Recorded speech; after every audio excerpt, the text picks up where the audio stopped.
Bismillahir Rahmanir Rahim. Alhamdulillahi Rabbil Alamin. Wassalatu wassalamu ala ashrafil anbiya wal mursalin. Sayyidina wa nabiyina Muhammadin wa ala alihi wa sahbihi ajmain. Chers frères et sœurs d'Afrique et du monde entier, une autre occasion me permet de communiquer avec vous avec sincérité, avec la volonté de faire promouvoir la sunna du prophète Mohammed sallallahu alayhi wa sallam. Je suis entièrement à votre disposition pour répondre à vos multiples préoccupations, Inch'Allah. Donc aujourd'hui, jeudi 31 octobre 2019, correspondant au 2 du mois de Rabi al-Awwal, l'an 1441 de l'Hégire, l'occasion me permet de communiquer une autre fois avec vous et de répondre à vos questions.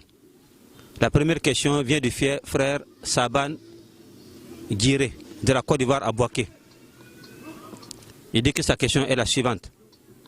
Par exemple, la prière de 16 heures, après avoir fini les deux premiers raka'at avec la sourate et les deux autres restants sont sans sourate, si toi qui es derrière l'imam, tu finis de lire ta sourate Fatiha silencieusement et que l'imam n'est pas encore parti en recours, est-ce que tu peux ajouter une sourate avant que l'imam ne parte en recours?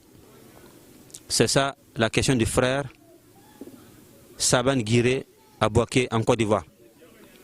Voilà. Est-il que certains fidèles sont lents dans leur lecture et que les imams sont plus rapides qu'eux?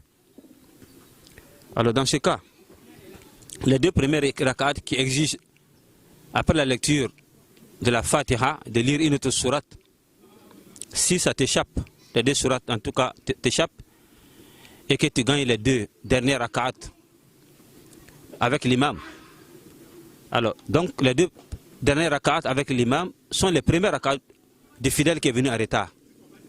Dans ce cas, si l'imam est lent dans sa lecture, ça te favorise, car toi tu étais appelé dans la prière normale de lire après la Fatiha une autre sourate. Mais comme tu es venu en retard, alors tu allais lire seulement la Fatiha. Mais comme elle a fait que l'imam est lent dans sa lecture, ça te permet à ce moment-là de parfaire ta lecture. De lire après la Fatiha une autre sourate et considérer comme les deux premières rak'at là, les derniers rak'at de l'imam sont les deux premières rak'at de toi. Donc dans ce cas, alors comme tu sais que dans les deux premières rak'at, on lit la Fatiha et une autre sourate, ça veut dire que ta prière est plus accomplie en ce moment-là. Et Allah t'a favorisé avec la lenteur de la lecture de l'imam pour te permettre de parfaire en tout cas ta prière. Cela est le jugement ici.